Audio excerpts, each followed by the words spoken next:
Now let's go with the next segment here.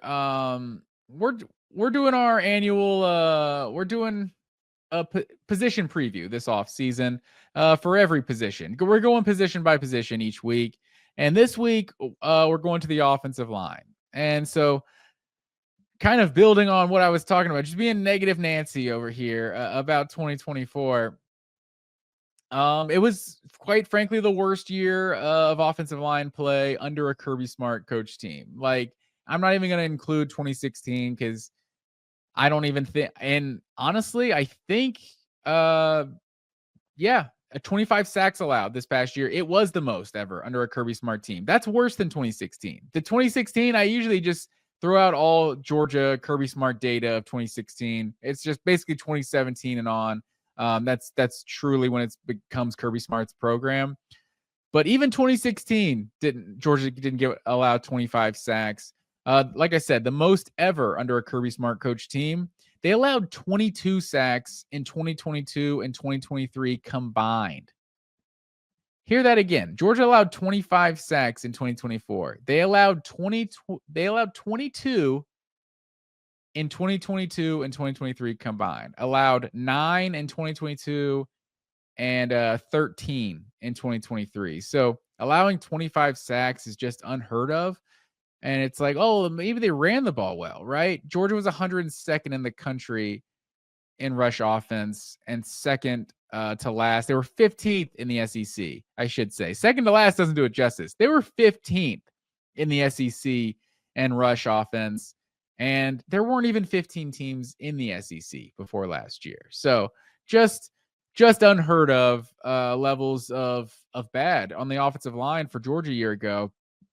And you hear all the NFL draft talk right now. It's, oh shoot, why am I blanking on do I have to look up the Georgia center? Man, why am I blanking on Georgia center from a year ago?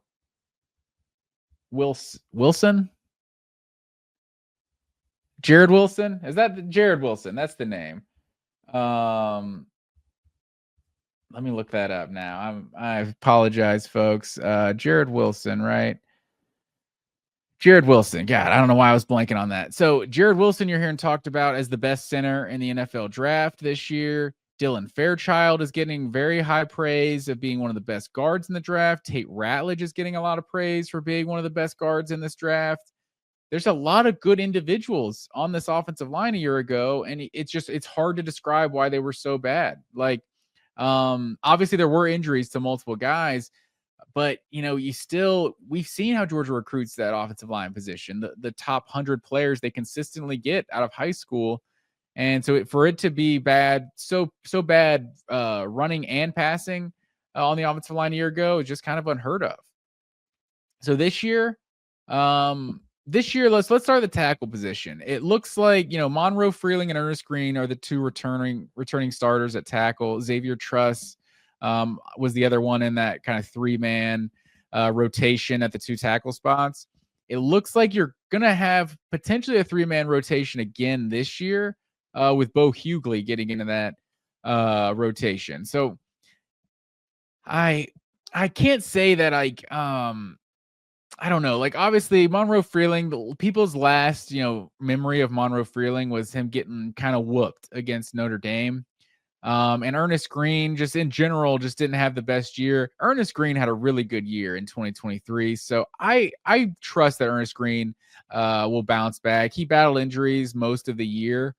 So I kind of trust that Ernest Green will, if he's healthy, he'll take control of that left tackle spot again this year.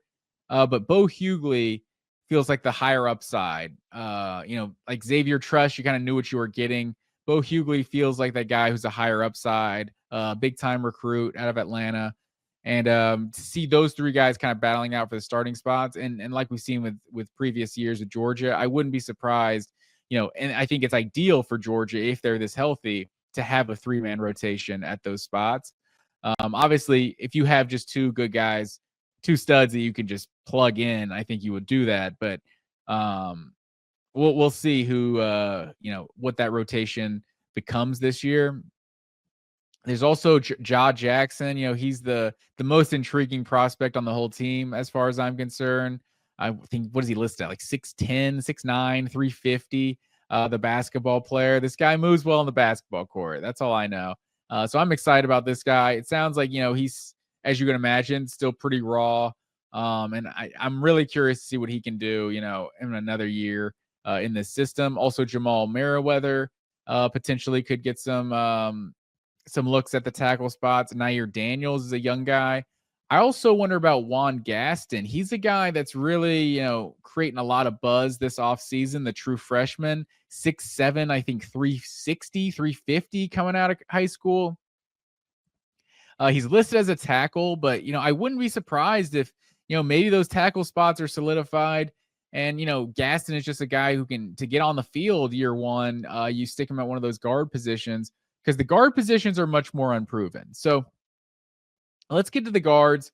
Micah Morris, I think, is the most sure thing to start at one of the guard spots.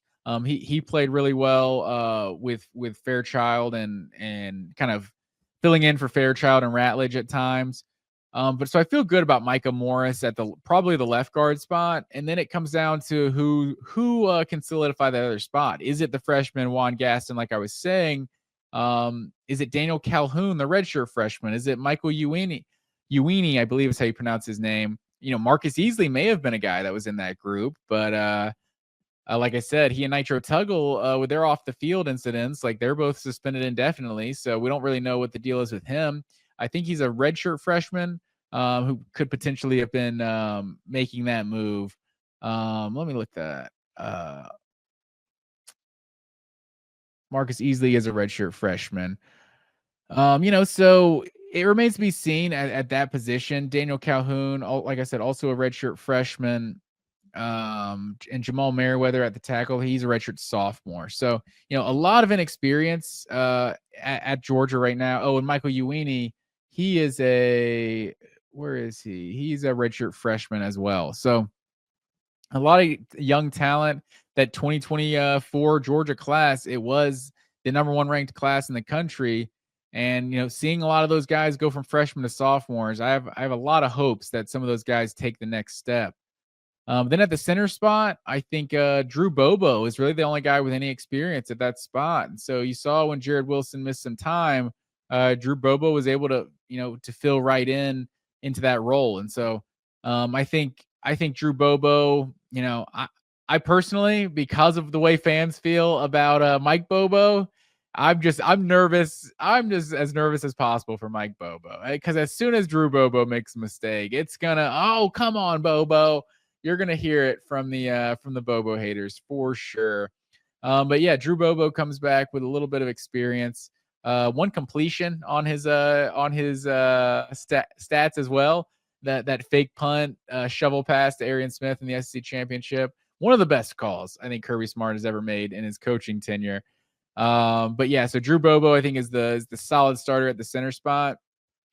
And then Cortez Smith, the true freshman, I think might be the backup there. So not a lot of experience at that center spot, after going from Cedric Van Pran Granger, the experience for so many years, and then to the experienced guy like Jared Wilson. Georgia's gotten strong play at that center spot for, how many is that? Like 4 or 5 consecutive years.